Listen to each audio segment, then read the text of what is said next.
sebuah bukan menurut 3A tadi proses apa Rusdi? Mengidentifikasi, mengukur dan ke bawah demi Allah.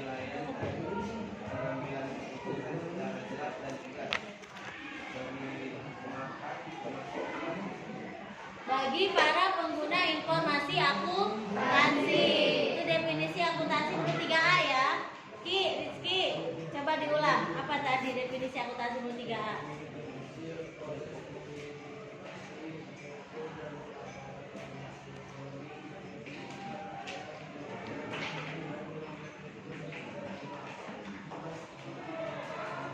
Oke, thank you Ki. Ada yang tidak dipahami dari definisi atau pengertian akuntansi menurut 3A tadi? Ada yang mau tanyakan? Bahwa di dalam akuntansi ada proses mengidentifikasi, ya, mengukur, melaporkan, ya, informasi akuntansi sehingga memungkinkan diambilnya keputusan yang jelas dan tegas oleh para pengguna informasi akuntansi. Ada yang tanyakan? Apa saya? Yang mengukur. Oke, apa sih mengukur di dalam kegiatan informasi akuntansi? Yang namanya mengukur, tadi kan di awal mengidentifikasi. Ketika di dalam akuntansi dilakukan dulu tahap awal mengidentifikasi. Yang namanya mengidentifikasi itu timbul dari sebuah peristiwa. Ya, kalau di dalam akuntansi peristiwa atau kejadian, itu dipengaruhi oleh yang namanya transaksi. Ya. Lalu dari informasi mengidentifikasi transaksi yang terjadi di dalam sebuah perusahaan, ada di dalamnya mengukur hal apa saja yang akan berpengaruh ya terhadap transaksi yang terjadi. Ya, hal apa saja yang bisa dipengaruhi dari transaksi yang terjadi. Kemarin kan saya sudah meminta kepada Anda, silakan di rumah dicari ya. Harta lancar, harta tetap, harta tidak berwujud, itu apa saja. Nah, dari sebuah transaksi itu bisa menyebabkan perubahan terhadap harta ataupun kekayaan ataupun aset. Ya, itu namanya sama aja. Harta, kekayaan, aset itu sama. Lalu diukur. Setelah diidentifikasi diukur. Ya. Sampai sejauh mana? Sampai seberapa banyak pengaruhnya terhadap apa dan apa? Ya, terutama ya mempengaruhinya tadi harta, utang dan modal dari sebuah transaksi. Diidentifikasi, diukur, lalu nanti setelah melalui beberapa proses di dalam siklus akuntansi, ada terakhir namanya pelaporan, melaporkan. Ya, melaporkan. Apa yang dilaporkan? Yang dilaporkan ada dalam bentuk laporan keuangan. Laporan keuangan terdiri dari apa saja? 1 ada laporan laba rugi, 2 ada laporan perubahan modal, 3 ada laporan neraca, 4 ada laporan arus kas. Nah, ini yang dilaporkan. Dan nanti dari laporan keuangan ini memungkinkan bagi para pengguna informasi akuntansi, yaitu pihak mana saja? Masih ingat? Ada 2 pihak secara garis besar, yaitu pihak internal dan eksternal. Bagi mereka ya, informasi akuntansi atau tadi laporan keuangan yang 4 tadi itu dijadikan dasar untuk mengambil keputusan gitu ya. Nah, itu definisi dari definisi akuntansi. Kita bisa istilahnya membuat berbagai kesimpulan, berbagai keputusan terutama bagi para pengguna informasi akuntansi. Oke, sampai di sini ada yang tanyakan lagi? Sampai di sini ada yang ditanyakan? Cukup? Ya. Pelaporannya tadi kata Ibu ada 4 ya. Nah, nanti yang dilaporkannya ada 4. Sudah Mas bisa tulis namanya laporan keuangan. 1 ada laporan laba rugi. 2 ada laporan perubahan modal. 3 ada neraca. Dan 4 ada laporan arus kas. Nah, ini yang akan kita bahas ya di akhir.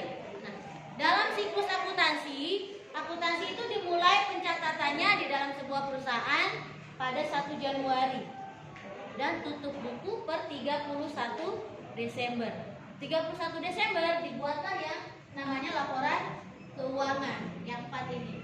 Hanya di awal di dalam siklus akuntansi itu dimulai dari tahap mengidentifikasi. Dari sebuah transaksi itu diidentifikasi, ini masuknya kemana? Ya. Dimasukkan kemana? Yang namanya transaksi, apa itu transaksi? Kira-kira menurut kalian apa itu transaksi? Pembayaran. Bayar membayar, ada lagi nggak? Selain bayar membayar, pokoknya transaksinya bayar membayar. Ada lagi yang bisa mendefinisikan dari sebuah transaksi? Apa sih transaksi? Jual beli. Apa lagi? Apa sayang? Apa? Tarik-tarikan. Apa? Barter. Kalau barter itu apa? Tukar menukar ya? Barang dengan barang. Ya. Ada lagi nggak? Ada yang bisa mendefinisikan dari dengan kata-kata yang runut gitu ya? Dari yang namanya transaksi, tadi ada yang definisinya jual beli, barter, tukar menukar, apalagi tadi bayar membayar. Apa itu transaksi? Ada yang bisa mendefinisikan bahwa transaksi adalah apa? Bahwa transaksi adalah apa tuh? Adalah sebuah peristiwa yang bisa atau dapat menyebabkan perubahan terhadap harta atau kekayaan, utang dan modal perusahaan. Itu namanya transaksi. Bisa menyebabkan perubahan. Tadi dari adanya bayar membayar, adanya tukar menukar barang, ya benar itu. Tapi dari situ itu bisa menyebabkan perubahan, adanya perubahan terhadap satu kekayaan perusahaan. Kekayaan perusahaan itu apa? Tadi sempat kemarin belum bilang ada harta lancar, harta tetap, harta tidak berwujud belum? Ya, jadi bisa menyebabkan perubahan terhadap harta, baik lancar, tetap maupun tidak berwujud, ataupun terhadap utang. Ya, bisa menyebabkan perubahan. Ya, perubahan kalau transaksi bayar utang kan berarti utangnya berkurang dan uang kas juga berkurang. Ya itu nanti deh ya. Pokoknya definisi transaksi: mengidentifikasi, mengukur, melaporkan. Ya. Dan ini di akhir sangat berguna bagi para pengguna informasi akuntansi. Tadi ada dua, yaitu pihak internal dan eksternal. Siapa saja pihak internal? Siapa saja yang termasuk dalam pihak internal di dalam perusahaan? Manajer, siapa lagi?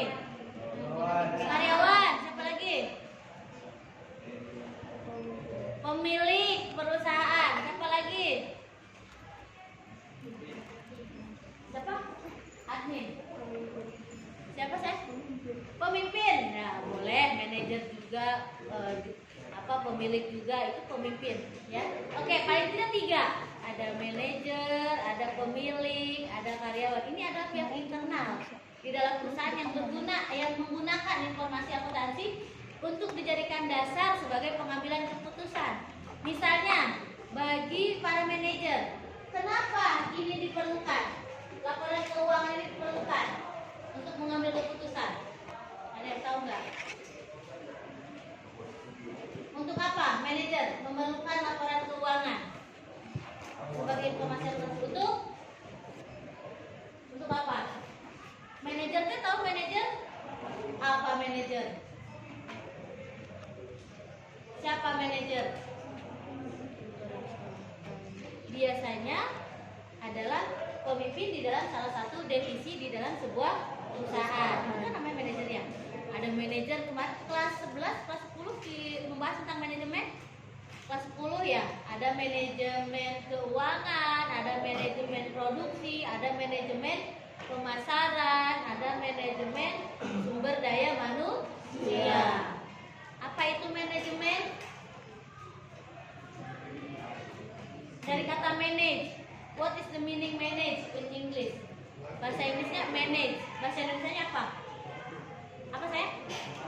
Mengatur. Ya, mengatur apa Ki? Mengatur suatu perusahaan sesuai dengan bidangnya masing-masing. Kenapa mereka kira-kira kenapa perlu sih laporan laba rugi? Tahu kan laporan laba rugi? Laporan tentang untung dan rugi di dalam sebuah perusahaan. Kenapa manajer perlu laporan laba rugi? Why? Kenapa alasannya kira-kira? Manajer ini deh, manajer pemasaran. Kenapa dia perlu laporan laba rugi? Bisi korupsi.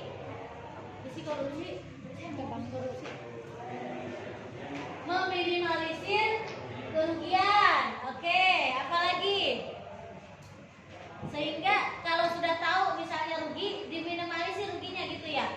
Apa jangan sampai rugi lagi tahun depan? Ya, gitu ya. Jadi jangan sampai rugi lagi tahun depan. Jadi gimana caranya? Nah, itu biar tahun depan itu tidak rugi. Nah, ya itu salah satunya. Kenapa mereka perlu laporan laba rugi, perlu laporan perubahan modal, perlu neraca. Neraca ini di sini ada dua sisi ya. Ada sisi harta atau kita sebut aktiva dan sisi pasifan atau utang plus modal. Nah ini dua sisi dan ini harus seimbang. Nggak boleh lebih banyak hartanya, utangnya sedikit. Harus balance. Ya, harus balance, gitu ya. Jadi nggak boleh seimbang. Nggak boleh apa?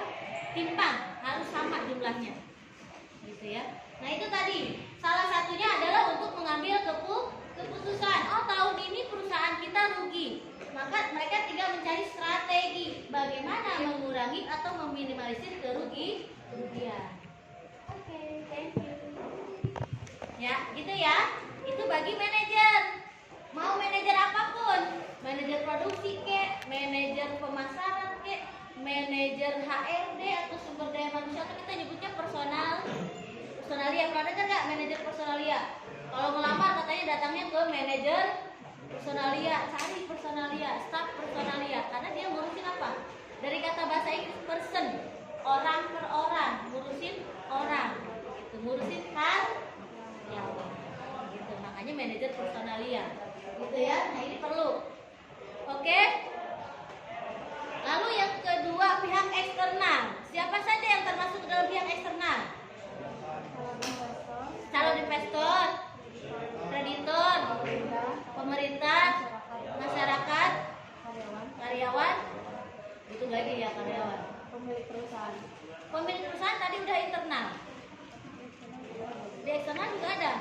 Ya, harusnya dia masuknya ke internal ya. Oke. Kenapa? Saya tanyakan kenapa? Anda harus tahu ya. Kenapa pemerintah perlu untuk mengetahui tentang laporan keuangan perusahaan? Why? You know what is the reason? Anda tahu alasannya kenapa? Do you know? Pemerintah, the government need, membutuhkan, ya. Kenapa? Kira-kira ada yang tahu nggak alasannya? Berkaitan dengan apa? Dengan pajak. Oke, Ki, good. Ya, pinter Iki ya. Jadi berkaitan dengan pajak karena pemerintah mendapatkan pendapatan negara, salah satunya dari pajak. Sumbernya dari pajak yang disetorkan oleh perusahaan. Maka ketika perusahaan melaporkan tentang laporan laba rugi, pemerintah bisa tahu oh perusahaan ini laba, sehingga berapa dan bisa ditentukan labanya berapa besarnya pajak yang harus mereka bayar. Nah itu ya fungsinya buat pemerintah. Kalau fungsinya buat kreditor, ya gunanya untuk apa sih laporan keuangan bagi kreditor? Untuk apa? Kreditor teh siapa?